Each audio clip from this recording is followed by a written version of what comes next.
Kita tak dapat hadir malam ni. Jadi saya pun lepas program di Hotel Izora tadi, terus main nak sembahyang sini, kena jadi pengurusi. Tak apalah. Sebenarnya masalah kita sekarang ini, kita bincang polemik ni dalam konteks Malaysia. Kalau kita bincang bab Syria pun kita tak boleh selesai. Boleh kutip derma kan. Polemik kita di Malaysia ini adalah masalah sebahagian daripada kita merasakan bahawa kelompok-kelompok yang banyak ini suatu masalah.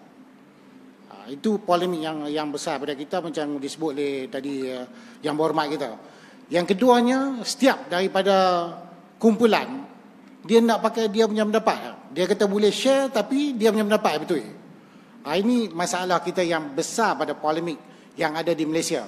Dan kita bawa turun mai tokoh Tok Syah Musa, bekas pimpinan tertinggi parti, kemudian sekarang pimpin parti baru.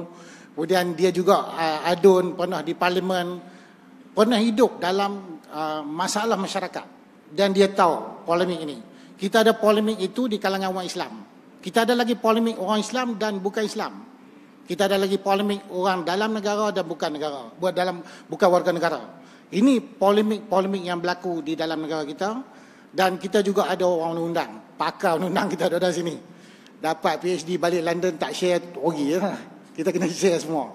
Jadi hal inilah kita nak berkongsi bersama pada malam ini. Masa yang singkat kita akan guna ini untuk kita bincang tentang polemik yang sebenar berlaku, yang dirujuk oleh masyarakat kepada dua panelis kita ini, bahawa inilah masalah masyarakat Malaysia yang mungkin kalau kita biarkan, dia akan merosakkan kita ataupun menarik masyarakat Islam kita, Malaysia kita ini ke belakang. Dan di dalam polemik ini, kita tengok kesan kepada masyarakat luar, masyarakat bukan Islam, untuk seberang masuk Islam, berapa ramai. Kita nilai polemik yang berlaku, bincang bab hukum, bincang bab ayat semayang, bincang bab khunut, bincang bab negara, berapa ramai orang yang bukan Islam masuk Islam. Itu lagi besar kalau kita bincang polemik. Oleh itu, masa yang singkat ni saya bagi round pertama ke kita punya peguam syaring kita, supaya dia memberi pandangan dia tentang polemik yang betul-betul berlaku dan bagaimana kita menghadapi sebagai orang Islam ni, menghadapi polemik itu dengan segala macam tu. Assalamualaikum warahmatullahi wabarakatuh. Innal hamdalillah wassalatu wassalamu ala Rasulillah wa ba'd. Terima kasih kepada Saudara Zul selaku moderator pada malam ini, yang dihormati lagi dimuliakan Kekanda Datuk Usam yang sudi hadir pada malam ini sebagai salah seorang ahli panel dalam program kita, Datuk Alim selaku pengerusi bersama dengan saf pimpinan Jawatankuasa Masjid Semilang, seterusnya tuan-tuan, perempuan, sidang hadirin mukminin. Mudah-mudahan kita semua pada malam ini dirahmati dan diberkati oleh Allah Subhanahu wa taala. Baik, dalam Islam tuan-tuan sekalian, kalau kita lihat hari itu dia bermula dengan pada waktu malam. Dia berbeza dengan orang putih. Orang putih hari itu dia bermula dengan waktu siang. Kita bermula dengan waktu malam, waktu maghrib, lepas tu berakhir dengan waktu senja. Kalau kita lihat fenomena alam ini, kita dapati bahawa seolah-olah dia menggambarkan bagaimana kehidupan itu bermula dengan pelbagai cabaran, pelbagai problem, pelbagai isu, pelbagai masalah. Tetapi jikalau kita dapat melalui hari itu dengan cara yang baik, maka kita akan menemui mentari pada hari esok. Kita akan menemui cahaya yang menyenangkan pada hari esok. Walaupun pada sebelum itu malamnya kita melihat kegelapan, seolah-olah tiada lagi cahaya pada hari esoknya. Sidang hadirin sekalian, bila kita bercakap tentang polemik, kita bercakap tentang masalah, kita bercakap tentang isu dan seumpamanya, sebenarnya di mana-mana jua tentu ada perkara-perkara yang negatif. Tetapi dia terpulang kepada kita bagaimana untuk menghadapi keadaan itu. Saya ambil satu dua contoh sebagai bahan renungan kita bersama. Antaranya jikalau kita melihat bagaimana polemik yang berlaku di antara Fatimah dan Ali terhadap Abu Bakar Siddiq, sebagaimana dalam riwayat dalam Sahih Bukhari. Apabila Fatimah menemui Abu Bakar Siddiq selepas kewafatan Nabi sallallahu alaihi wasallam kerana ingin mendapatkan bahagian daripada harta pusaka peninggalan Nabi. Tetapi Abu Bakar memaklumkan kepada Fatimah bahawa keluarga Nabi tidak mewarisi apa-apa pun daripada apa yang ditinggalkan oleh Nabi. Maka keputusan yang dibuat oleh Abu Bakar itu sebenarnya tidak diketahui oleh Fatimah, sehingga menyebabkan Fatimah terkilan dengan berita yang dimaklumkan oleh Abu Bakar Siddiq kepada Fatimah.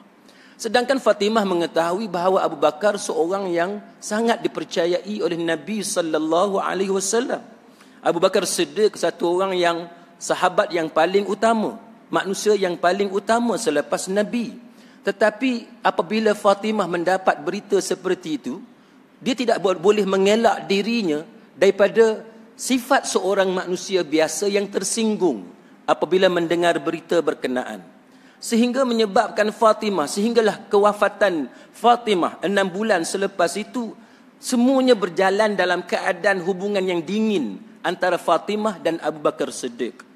Dan bila kita lihat keadaan itu, Ali radhiyallahu anhu yang merupakan suami kepada Fatimah mengambil sikap untuk menyokong ataupun memberi sokongan kepada isterinya Fatimah, dan Ali sendiri dingin hubungannya dengan Abu Bakar Siddiq. Dan kesan itu ialah masyarakat juga melihat keadaan yang negatif, memberi kesan hubungan antara Ali dengan masyarakat sekitar akibat daripada peristiwa berkenaan. Kalau kita lihat kepada keadaan ini, saudara-saudari sekalian, Fatimah antara wanita yang terbaik dalam dunia ini. Ali juga antara sahabat Nabi yang terbaik yang ada. Abu Bakar Siddiq antara sahabat yang ulung yang ada, yang kanan, paling kanan selepas Nabi sallallahu alaihi wasallam. Tetapi keadaan itu tak dapat dielakkan. Di antara manusia yang terbaik sekalipun, manusia yang diredai oleh Allah Ta'ala sekalipun, kita dapati bagaimana tercetus ketegangan antara mereka. Sebab itu kita lihat, kita sebagai orang Islam pada hari ini, kita perlu mengetahui bahawa jikalau manusia yang utama seperti itu pun mempunyai polemik, maka sudah tentu manusia seperti kita juga mempunyai masalah antara sesama kita. Apatah lagi kita bukan manusia yang ulung dalam agama. Apatah lagi kita bukan manusia yang diiktiraf oleh dunia Islam sebagai orang yang mempunyai makam yang tertentu di sisi Allah Subhanahu wa taala, berbanding dengan Fatimah, berbanding dengan Ali dan berbanding dengan Abu Bakar Siddiq. Tetapi kita lihat bagaimana sikap para sahabat ini. Apabila mereka mengalami keadaan seperti itu, mereka ada keistimewaan yang perlu kita pelajari. Umpamanya, apabila Abu Bakar Siddiq mempunyai masalah dengan Mistah bin Uthathah, sepupu dia. Apa yang dilakukan oleh sepupu dia? Mistah bin Uthathah, dia satu orang yang miskin, sepupu kepada Abu Bakar Siddiq. Tetapi apa yang berlaku? Mistah bin Uthathah terlibat dengan golongan munafik dalam menyebarkan berita fitnah berkenaan dengan Aisyah radhiyallahu anha. Bayangkan seorang bapa yang begitu menyayangi Aisyah dan lebih menyayangi Rasulullah sallallahu alaihi wasallam yang merupakan suami kepada Aisyah, lebih lagi tersinggung dengan perbuatan yang dilakukan oleh sepupunya, iaitu Mistah bin Uthathah. Tapi datang wahyu daripada Allah Subhanahu wa taala yang menegur Abu Bakar Siddiq yang bersumpah untuk tidak lagi memberi nafkah kepada Mistah bin Uthathah. Abu Bakar bila mengetahui bahawa dia ditegur oleh Allah taala berdasarkan kepada wahyu, maka Abu Bakar Siddiq lebih mengharapkan keampunan daripada Allah Subhanahu wa taala. Maka dia mengatakan bahawa dia akan meneruskan nafkahnya kepada Mistah bin Uthathah kerana sangat-sangat menghendaki keampunan daripada Allah. Ini satu keadaan, tuan-tuan sekalian, yang mengajar kepada kita bahawa kita orang Islam pada hari ini, sebagaimana kita mengalami masalah, sebagaimana orang yang mulia di sisi Allah Ta'ala juga mengalami polemik yang tertentu, maka ada beberapa perkara yang perlu kita buat comparison. Kita buat perbandingan. Kedudukan kita pada hari ini, polemik yang kita alami dengan apa yang berlaku kepada manusia yang terpilih di sisi Allah Subhanahu wa Ta'ala. Kita tengok zaman kita sekarang, tuan-tuan sekalian, sebagaimana dalam intro yang dibuat oleh saudara moderator sebentar tadi. Setiap pihak dia ada kumpulan dia. Dan setiap kumpulan dia ada kumpulan-kumpulan yang kecil. Tanpa mengira sama ada kumpulan itu kumpulan politik, kumpulan agama, aliran-aliran tertentu dan sebagainya. Tuan-tuan namakan parti apa yang tidak ada perpecahan. Tuan-tuan sebut nama UMNO, tuan-tuan tahu adalah UMNO pun ada perpecahan. Tuan-tuan sebut parti pembangkang. Parti pembangkang pun ada perpecahan di dalamnya. Tuan-tuan menyebut tentang jemaah masjid. Jemaah masjid pun ada pergeseran sesama mereka. Tuan-tuan menyebut tentang aliran salafi dalam negara ini. Aliran salafi pun ada masalah sesama mereka. Tuan-tuan menyebut tentang aliran tarikat, sufi dalam negara. Aliran sufi dan tarikat dalam negara juga mempunyai masalah sesama mereka. Setiap kumpulan tidak sunyi daripada masalah yang tersendiri. Tapi adakah kita berani mendabik dada bahawa aku sahaja yang suci, mana orang lain semuanya adalah kotor? Saudara-saudari muslimi muslimat sekalian, benda yang penting, kalau kita ada satu sikap, apa yang kita boleh tolak ansur, kita perlu tolak ansur. Kalau ada perkara yang boleh dimaafkan, hendaklah kita maafkan. Tapi yang berlaku dalam dunia kita pada hari ini ialah perkara yang sepatutnya boleh dikawal, yang boleh dikontrol, tetapi kita exaggerate benda tersebut. Kalau kita mengatakan satu kumpulan ini suka melabel orang, kita dapati bahawa pihak yang berkata pun suka melabel orang juga. Kalau kita mengatakan bahawa pihak sana suka membuat tuduhan, kita dapati bahawa pihak itu juga suka membuat tuduhan. Maka kita dapati bahawa manusia itu masing-masing mempunyai kesilapan dan kekurangan yang tersendiri. Alangkah baiknya kalau kita mengambil pengajaran daripada satu sunnah adab yang diajarkan oleh Nabi berkenaan dengan keluar angin. Minta maaflah saya bagi contoh keluar angin. Keluar angin ni tuan-tuan, sahabat ketawa.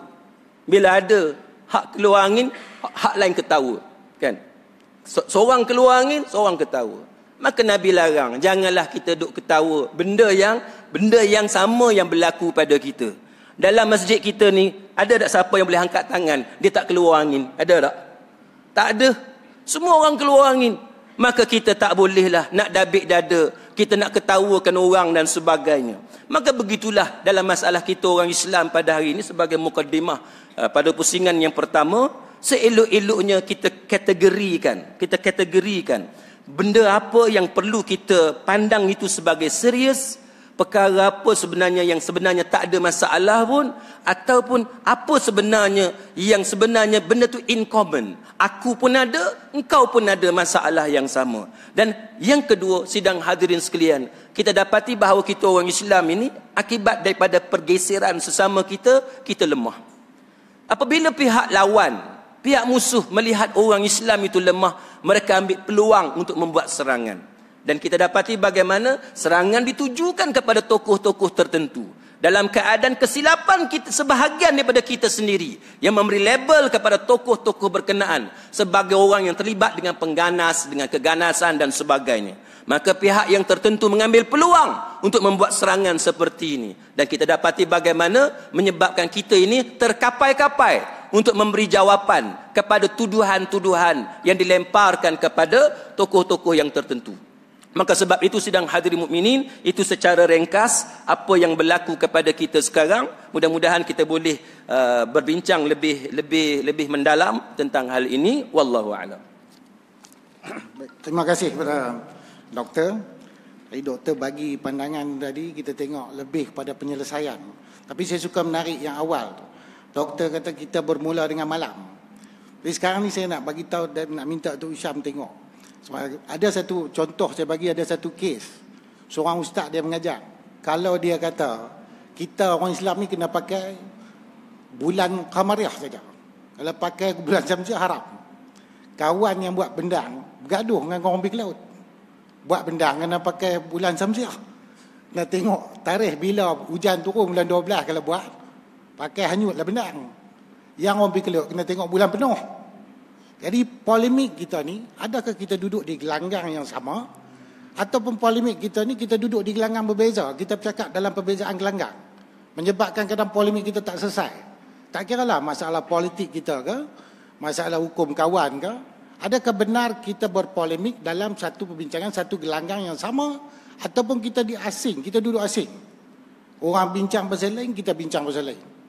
Jadi, di mana asas yang berlaku, dan saya harap daripada Datuk Syam, kalau boleh bagi pandangan, sebenarnya polemik kita ni di mana punca bermula dan kaedah mana kita akan depan.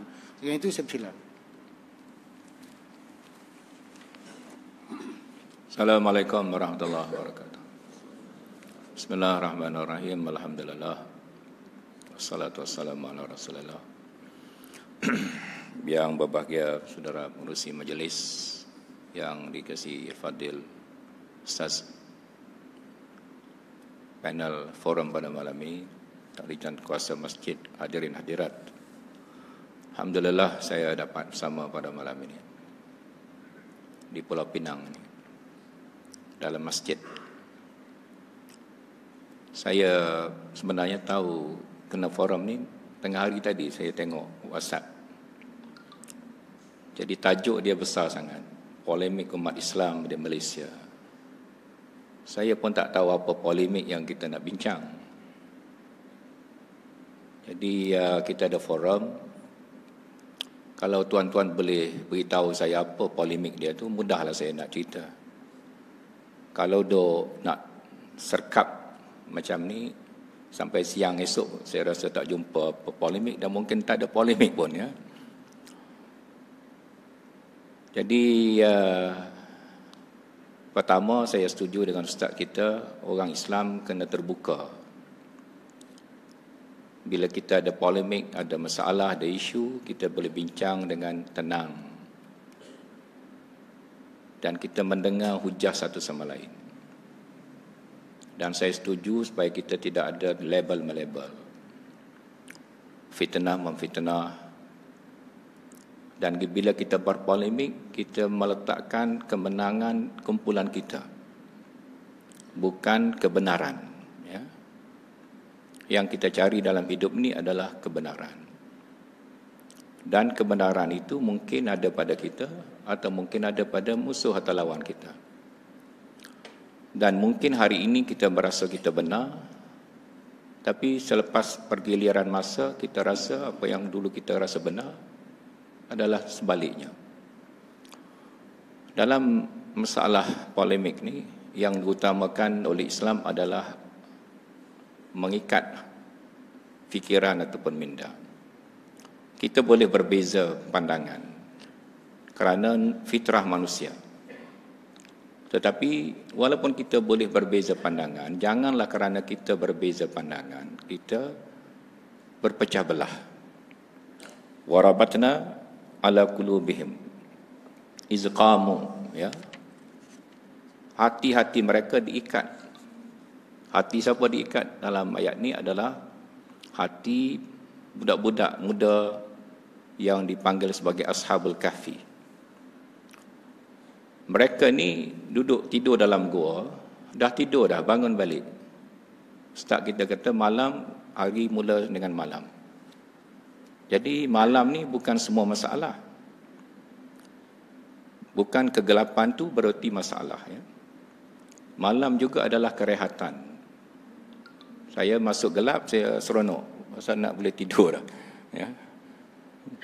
Jadi, dan kita beribadat pada malam hari. Jadi, orang Ashabul Kahfi ni dia tertidur, kemudian bangun. Bangun, seorang kata, berapa lama kita tidur? Seorang kata 1 hari kot, tak sampai 1 hari kot. Seorang lagi, sekumpulan lagi, bukan seorang ya, sekumpulan. Dia kata kita mungkin dah tidur lama dah. Bertahun-tahun dah. Sekumpulan lagi, kita serah pada Allah, Allah lah yang lebih tahu. Jadi ada 3 pendapat dalam satu masalah. Padahal kesemua Ashabul Kahfi ini pemuda-pemuda yang mulia, dimuliakan oleh Allah, tetapi mereka berbeza pendapat dalam masalah berapa lama mereka tidur pun berbeza pendapat. Walaupun berbeza pendapat itu tidak masalah. Warabatna ala qulubihim iz qamu faqalu, sampai akhir dia. Kami ikat hati mereka ni. Berbeza pendapat tak ada masalah. Tetapi tujuan mereka mencari mardatillah, takut pada Allah SWT, diuji dengan menjadi tanda-tanda kebesaran Allah tentang hidup dan mati dan tentang hari akhirat. Jadi ini diberikan pada mereka. Begitulah kita umat Islam. Kalau kita pandai mengatur polemik kita, dia membawa kebaikan. Ya, dia membawa kebaikan. Asas pertama ialah maklumat yang tepat. Maklumat yang tepat. Ya. Sebab itu kalau kita ada satu polemik, elok sekarang musim WhatsApp, musim Facebook. Sebelum kita buat kesimpulan hentam orang, dalam kes saya lah, saya tak cerita orang lain lah. Ya. Kawan-kawan tulis macam-macam. Ada daripada Pulau Pinang ni pun ada tulis, ya, macam-macam. Saya tak sebut nama dia lah di sini. Apa salah kalau kita WhatsApp tanya saya, betul ke tidak Datuk macam ni? Jadi hari ini atau hari semalam atau hari esok, dia tetap berkaitan dengan hati kita. Ya, jangan kalau kita kata sekarang polemik banyak, dunia nak kiamat. Bukan. Dulu-dulu pun ada polemik. Ya, akan datang mungkin ada juga polemik. Tapi di zaman mana pun kita duduk menghadapi polemik, kita kena diikat oleh dosa dan pahala. Jangan kerana kita berpolemik, kita menjurus kepada dosa. Mana batasan dosa pahala dia? Kalau kita boleh jaga batasan dosa pahala, dan nak dapat pahala ni bukan saja kita tak mengata orang tak tentu pasal. Kita kena soal selidik. Kita kena utamakan kebenaran. Kita kena duduk atas keadilan, walaupun ke atas diri kita sendiri. Dan ada kaedah-kaedah yang lain. Polemik akan menjadi satu ruang ibadah. Tapi kalau kita memang tak ikutlah dunia dosa pahala, kerana tu ingat kita berada di alam maya. Ya? Kita duduk di alam maya. Padahal kita masih di bumi. Dan kulit kita akan merasai panasnya neraka. Jadi kalau kita masih ingat kita ni di bumi dan akan merasai nikmat dan azab, maka walaupun kita di alam maya, kita tak akan terjerumus kepada masalah dosa. Jadi inilah saja intro saya, kerana saya pun tak tahu nak sentuh polemik apa. Ya. Sekian, wassalamualaikum. Kebetulan masa kita pun bukan banyak. Jadi yang round kedua ni saya nak minta lebih kepada benda yang bawa penyelesaian. Tadi Datuk Syam dah sentuh. Kalau gambaran dia bagi tu, buat kerja agama pun boleh berdosa. Buat kerja agama boleh berdosa. Kita semangat, kita yakin kita betul, kita bawa pandangan kita boleh bawa rosak masyarakat pun boleh. Jadi di situ kita kata bawa agama ataupun bawa apa, dia juga boleh menyebabkan polemik. Jadi saya harap doktor boleh bagi satu pandangan untuk akhir ini, bagaimana kita nak amankan keadaan itu dalam satu-satu pandangan kita dan juga dalam satu-satu konflik ataupun polemik yang berlaku dalam masyarakat. Jadi mungkin doktor boleh bagi sedikit pandangan bagaimana kita boleh aman, damaikan sikit keadaan polemik yang berlaku kalau berlaku polemik. Silakan. Wallahu a'lam. Tuan-tuan sekalian, saya suka ambil contoh pelantikan Datuk Seri Syamuddin sebagai Menteri Tugas-Tugas Khas. Boleh tak sebagai contoh tu? Kalau kita tengok tuan-tuan sekalian, manusia ni dia boleh tafsir macam-macam. Kan? Ada orang kata pelantikan Datuk Seri Syamuddin sebagai contohnya itu untuk membantu Perdana Menteri. Kan? Itu untuk membantu Perdana Menteri dan tak ada apa yang pelik pun. Bila kita lantik seseorang tu, seorang menteri, tambah satu lagi portfolio sebagai Menteri Tugas-Tugas Khas. Tapi bila kita tengok satu lapis lagi, ada pula yang kata, oh ini bahaya. Ini sebenarnya satu langkah bijak ataupun satu langkah licik yang dilakukan oleh Perdana Menteri untuk menyingkir dia punya, apa nak sebut nah? Dia punya orang nombor 2 dia. Kan? Dia punya orang nombor 2 dia. Bila kita tanya satu lagi lapis yang ketiga kata, kita tanya kepada orang nombor 2 dia. Kan? Orang nombor 2 kata, oh tak, saya yang bagi cadangan supaya dilantik Datuk Seri Syamuddin. Nampak tak? Jadi bila dengar lagu tu, oh tak ada apa-apa pun. Ataupun sebenarnya timbalan Perdana Menteri cuba menutup apa yang sebenarnya sedang berlaku. Tapi dari satu sudut, tuan-tuan sekalian, tuan-tuan boleh tengok jawapan yang pertama, tuan-tuan boleh tengok jawapan yang kedua, tuan-tuan boleh tengok jawapan yang ketiga. Semuanya itu ada yang nampak seakan-akan sama, nampaknya seperti harmoni. Tapi ada juga jawapan yang menunjukkan bahawa ada motif jahat, malafide, ada niat yang tidak baik, an-niyatus sayyi'ah, untuk melakukan sesuatu untuk menyingkirkan seseorang daripada portfolio ataupun jawatan dia. Tapi yang pentingnya, sidang hadirin sekalian, bila kita lihat kepada keadaan ini, sebagaimana yang kita sebut sebentar tadi, bahawa kalau perkara itu memang ada masalah, maka adakah masalah itu sesuai untuk kita bongkarkan dan kita share dengan orang ramai sehingga menyebabkan kecelaruan, ataupun ianya lebih baik untuk kita simpan hanya kepada pihak-pihak yang tertentu? Saya ambil satu contoh, tuan-tuan sekalian. Ini dalam hadis, dalam bidang hadis. Tuan-tuan tengok kitab yang ditulis oleh Syekh Yusuf Al-Qaradawi umpamanya. Kaifa nata'amul ma'as sunnah. Kan, bagaimana berinteraksi dengan sunnah. Al-Qaradawi meletakkan satu tajuk kecil dalam Kaifa nata'amul ma'as sunnah, bagaimana tidak semua hadis yang boleh atau layak dibicarakan dengan orang ramai. Ada hadis-hadis tertentu, tajuk-tajuk tertentu yang jikalau diulas, mesti diulas dengan cara yang sangat berhati-hati. Jikalau masih ingin dibincangkan di khalayak ramai. Malah Al-Qaradawi membawa satu riwayat yang menunjukkan bahawa Nabi pernah melarang sahabat daripada menceritakan satu hadis kepada orang lain kerana dibimbangi orang yang mendengarnya akan memandang ringan kepada kejahatan-kejahatan akibat daripada hebatnya kelebihan yang ada kepada la ilaha illallah. Tapi dibimbangi, ada manusia menganggap hanya sekadar mengucap la ilaha illallah maka dia boleh melakukan dosa semau yang mungkin. Jadi ini menunjukkan kepada kita apa? Menunjukkan kepada kita bahawa hadis, walaupun dia sabit daripada Nabi sallallahu alaihi wasallam, dia ada disiplin yang tertentu yang perlu kita patuhi supaya tidak menghuru-harakan masyarakat, tidak create confusion, tidak berlaku havoc dalam masyarakat kerana kita melanggar disiplin ataupun syarat-syarat yang tertentu. Sama sebagaimana politik, jikalau cara kita berbicara, walaupun fakta itu mungkin benar, tetapi jikalau kita meletakkan ungkapan-ungkapan yang tertentu sehingga kemudiannya menggusarkan orang ramai, sehingga menimbulkan kekecohan daripada orang ramai, dan orang ramai melihat bahawa kita yang menimbulkan kontroversi itu, maka ini boleh menyebabkan keadaan orang Islam itu semakin parah.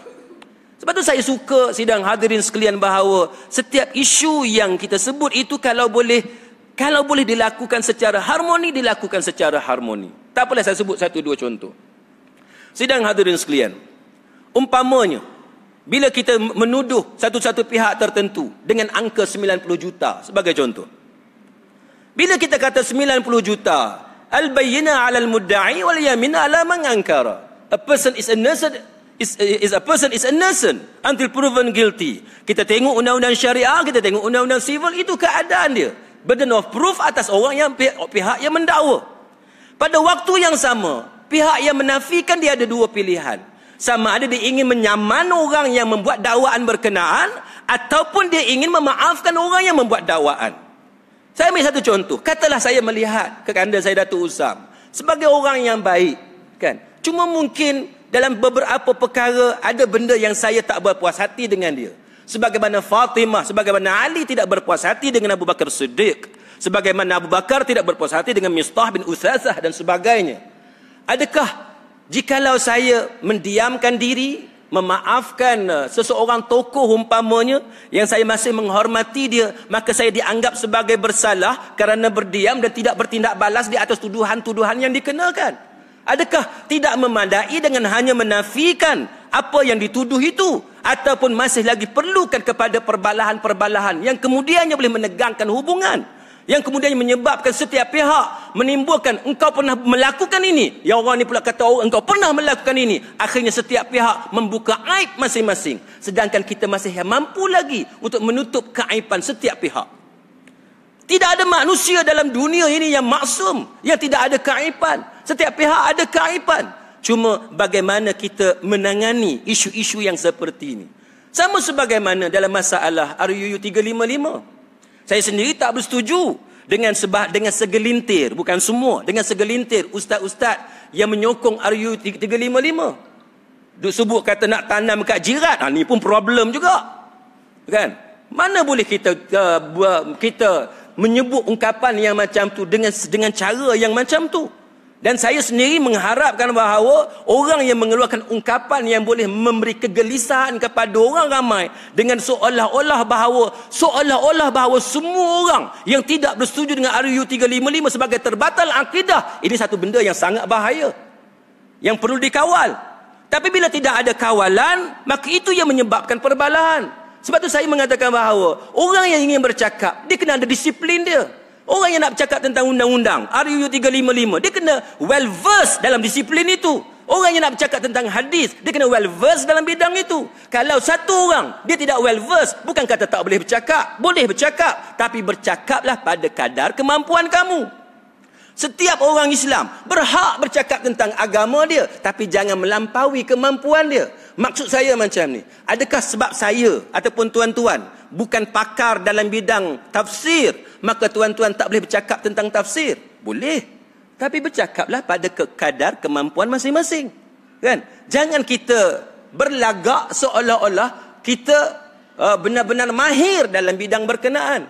Jadi bila kita bercakap dengan gaya seolah-olah kita mengetahui segala-galanya, sedangkan bidang itu bukan bidang yang kita mahir, maka ini yang menyebabkan kadang-kadang menimbulkan rasa marah orang ramai dan sebagainya, yang tak berpuas hati dan lain-lain. Dan satu lagi sidang hadirin sekalian, ada ketikanya benda-benda macam ni kita boleh sembang kat kedai kopi minum teh tarik contohnya. Kan? Ada benda tuan-tuan sekalian, kalau kita duduk up dalam Facebook, orang ni perlu bubuh dalam ceramah atas pentas dan sebagainya, kata pula dengan nada suara yang tinggi, dengan air muka yang tertentu, kadang-kadang orang yang ditegur tadi dia akan terasa. Benda yang macam tu ada ketikanya kalau kita sembang di tempat yang tertentu sambil santai minum dan sebagainya, dia tidak menimbulkan perbalahan yang teruk dan lain-lain. Maka cadangan saya, idea saya tuan-tuan sekalian, kita teliti apa yang berlaku itu cara yang terbaik. Dan kalau kita ikhlas tuan-tuan sekalian, saya tak menafikan bahawa orang ikhlas juga boleh melakukan kesilapan, tapi sidang hadirin mukminin, orang yang baik ini kalau dia melakukan kesilapan, dia akan meminimalkan kesilapan dia dan dia akan balik ke pangkal jalan. Tapi kalau orang itu dia berterusan melakukan kesilapan sehingga seolah-olah tidak ada sempadan baginya, maka itu seolah-olah menunjukkan bahawa dalam hatinya ada niat yang tidak baik. Kita hanya manusia yang panca indera kita sangat terhad. Nahnu qaumun nahkum bil zawahir wallahu yatawalla bis sarair. Kita hukum orang ni pada zahir, dalam hati dia, hubungan dia dengan Allah Taala, apa yang hidden, yang tersembunyi, itu kita tidak mengetahuinya. Wallahu alam. Baik, terima kasih Ustaz.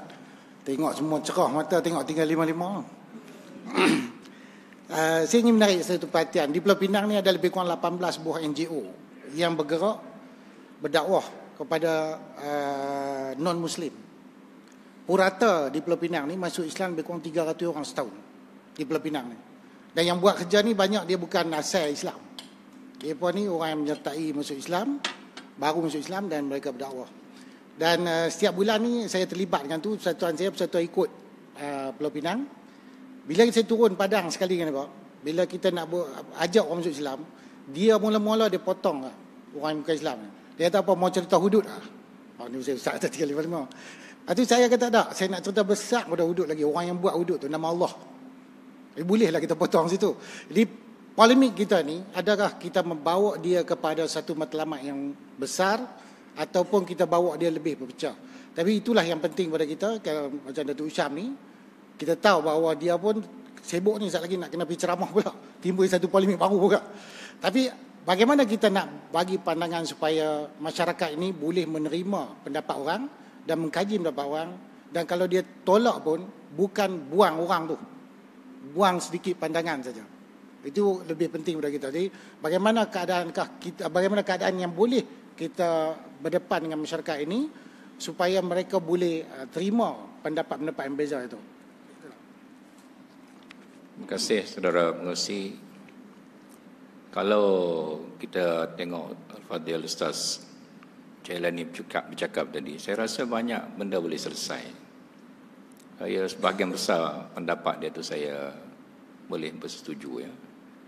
Dalam isu 355 atau apa-apa sekalipun, kita tak boleh memudahkan, mengambil mudah nak hukum orang tu dengan hukuman-hukuman agama. Dan orang yang berbeza pendapat terus kita anggap sebagai berdosa ya. Tak boleh macam tu. Kita kena bincang dengan elok, mendengar hujah-hujah dan mendapat maklumat. Saya dah beritahu tadi ya. Oleh kerana 355 disebut, saya nak beri sedikit input ya. Dari segi metod pembawaan rang undang-undang ini, tuan-tuan semua tahu ada satu jawatankuasa teknikal dipanggil ya.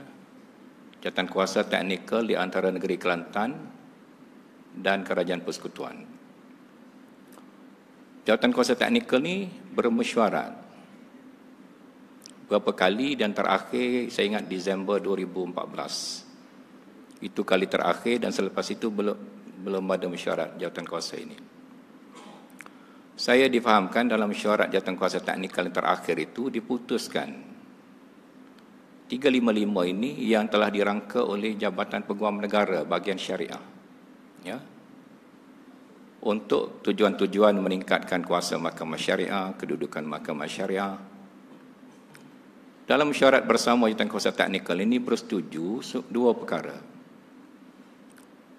Cadangan akta ini dibawa kepada raja-raja Melayu kerana agama Islam duduk bawah raja-raja. Dan biasa dalam proses pengkanunan undang-undang berkaitan Islam mendapat berkenan daripada semua raja-raja dulu. Yang kedua, bersetuju supaya undang-undang ini dibawa oleh wakil Kerajaan Persekutuan mengikut proses yang normal, yang tabi'i.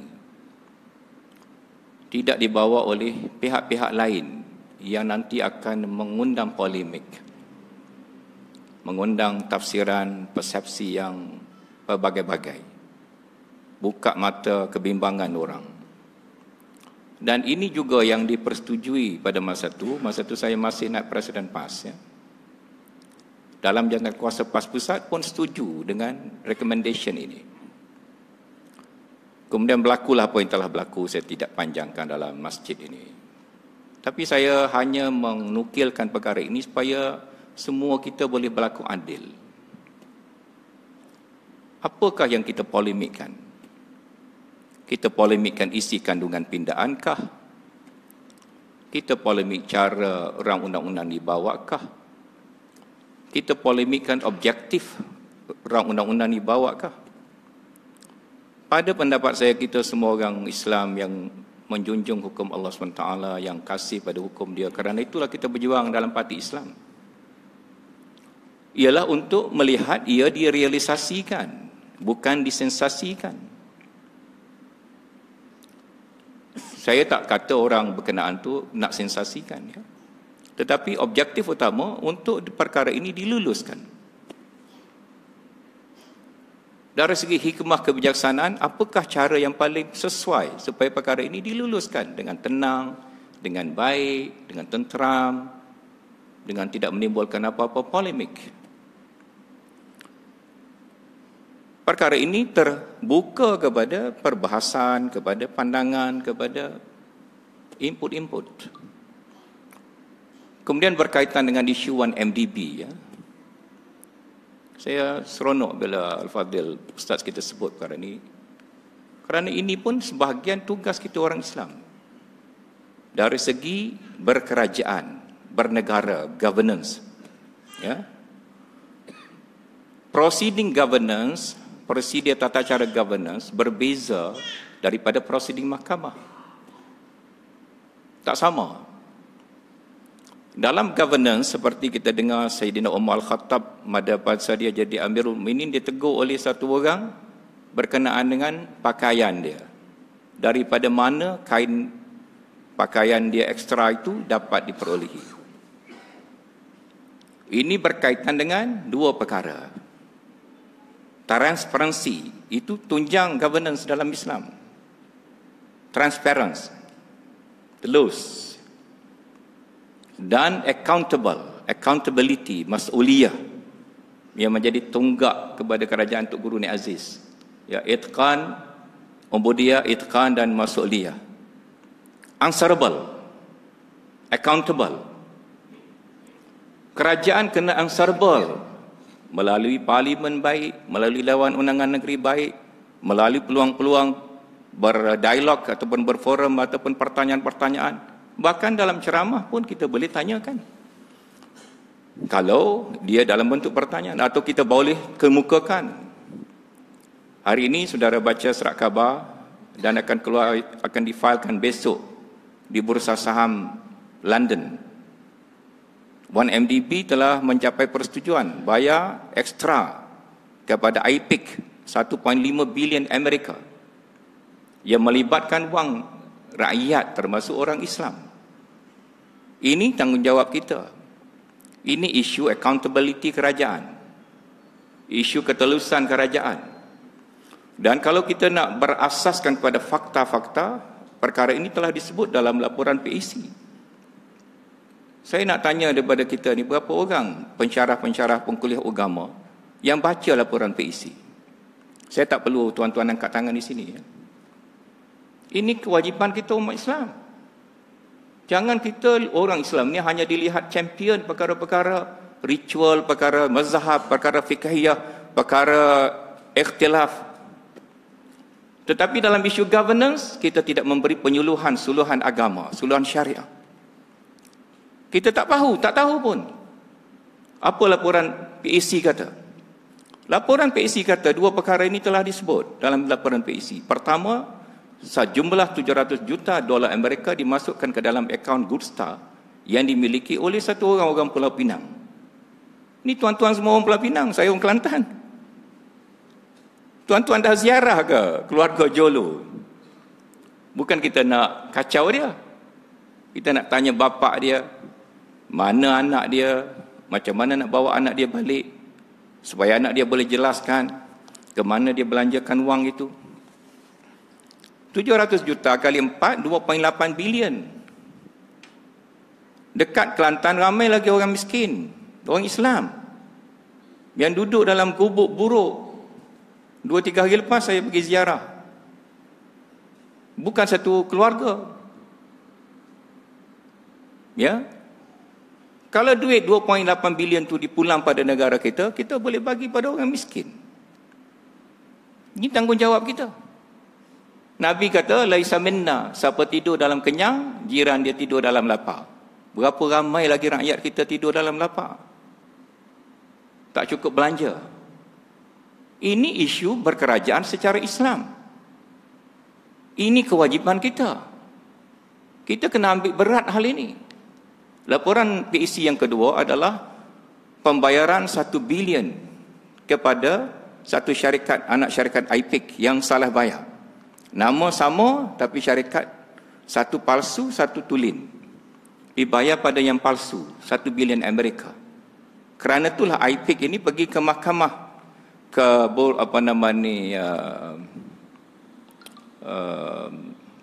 tribunal di London, ya, untuk tuntut 6.5 bilion. Dan kerajaan 1MDB setuju bayar 1.5 bilion akhir tahun ni. Baki 3.5 bilion akan dibayar, akan dirunding semula. Berapa puluh bilion ringgit. Haram ni. Ayat Quran dalam surah Al-Baqarah. Banyak lagi ayat-ayat lain ya. Semua kita lebih mahir lah. Tapi perkara ni tak dibangkitkan dalam masjid-masjid. Dalam khutbah-khutbah. Memberikan kesedaran governance dari segi Islam tak dibangkitkan. Jadi apa perkara ni saya kata governance ni adalah satu isu yang besar. Satu isu yang besar, kewajipan kita umat Islam. Kita zaman Rasulullah, zaman khulafa, pesanan Nabi, kita ambil Al-Quran, Daud ke, Sulaiman ke, Yusuf ke. Ini semua tokoh-tokoh governance. Tokoh-tokoh berkerajaan secara yang dikehendaki oleh Allah SWT. Kerana itu, luaskanlah horizon kita. Ya, jangan kerana masalah kita sama Islam baru kita nak sibuk. Masalah negara kita biarkan. Akhirnya bila orang bukan Islam memperjuangkan isu ini, menimbulkan kecemburuan kita. Ya. Dan saya setuju dengan Ustaz tadi, kalau kita tak ada bukti, kita jangan dakwa orang. Jangan. Alhamdulillah setakat pengalaman saya sebagai ahli parlimen, adun, selagi tidak ada hitam putih depan mata saya tidak akan bercakap.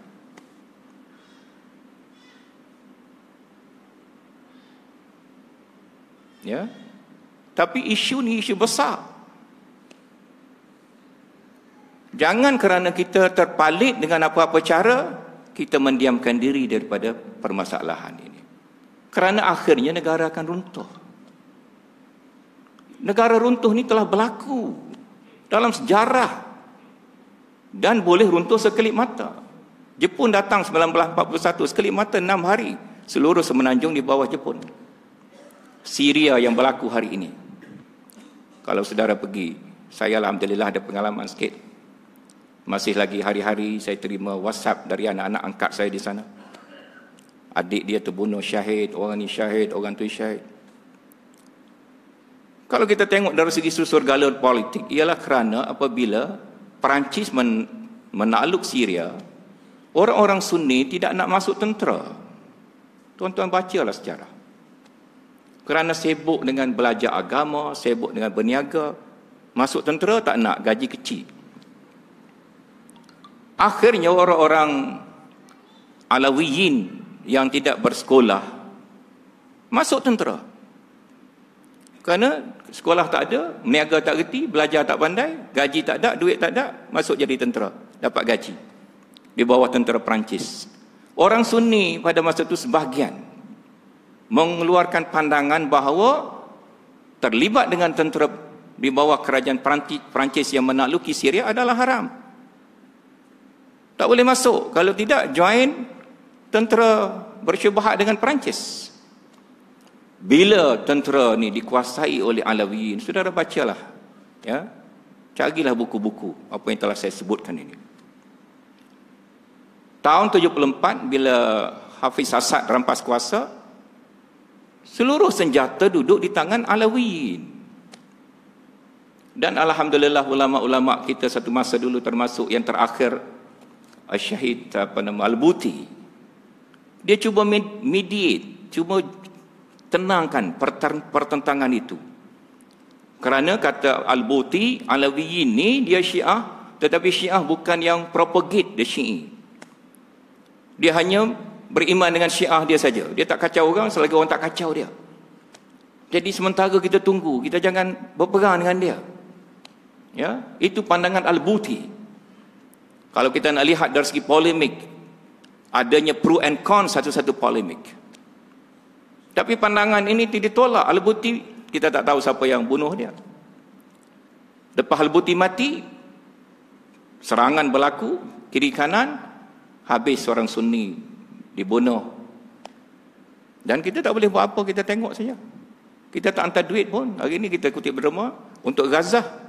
Kita tak kutip untuk Syria. Saya minta maaf, saya bukan nak. Maknanya kita tak sensitif pun. terhadap apa yang berlaku pembunuhan di bumi Syria pada hari ini. Jadi luaskan horizon kita, janganlah Malaysia ini oleh kerana tidak adanya good governance, berlaku keruntuhan kepada negara kita dalam bentuk ekonomi, bentuk politik, bentuk apa.